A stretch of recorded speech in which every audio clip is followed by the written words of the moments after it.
Welcome to the workshop. I'm Andrew, and this is Watch the West. Something silly today. Much watch. Wow. We can get carried away with watches. I mean, they are serious business after all.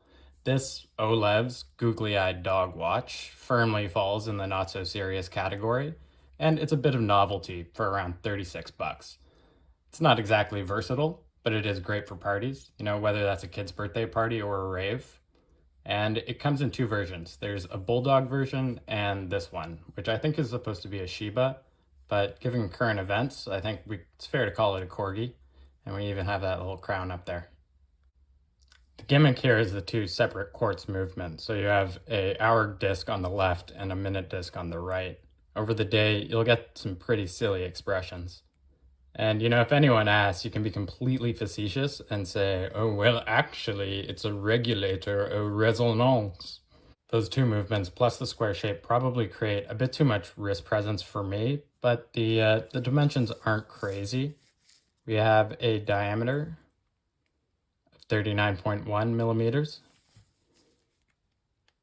a lug to lug, about 48.6. and a height of 8.4 millimeters. So not completely outside of the realm of possibility. Before we get to this good boy, I want to point out the biggest downside with this watch, and that is rather than a stainless steel, this is actually a base metal plated case, and as such, it's far less resistant to wear. Now, I usually say avoid these like the plague, but it's a novelty, so we're trying to keep it as cheap as possible.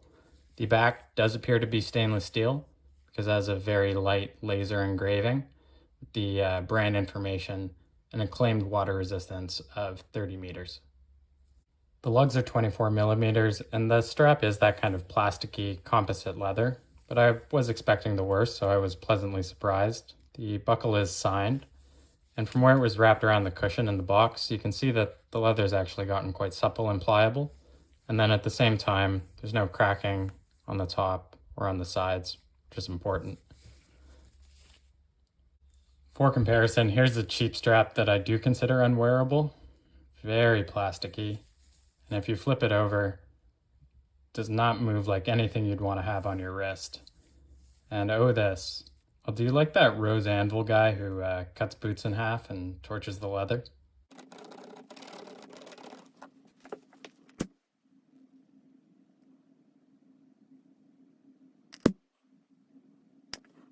Pretty disgusting. And there's a close-up for you.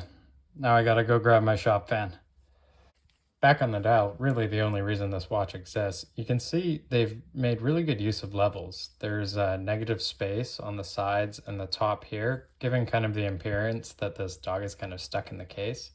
And the paws, the nose, the tongue, the subdials, they're all raised, sort of adding to that sense of texture.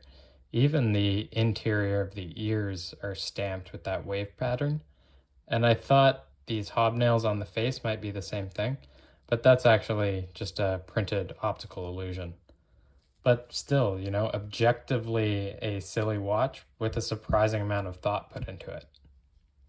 I expected a one-trick pony with this googly-eye gimmick, but in fact it's a two-trick pony with this very interesting dial. Now, that being said, I don't think most watch collectors are going to be interested in this, but as a novelty, he certainly does have his merits.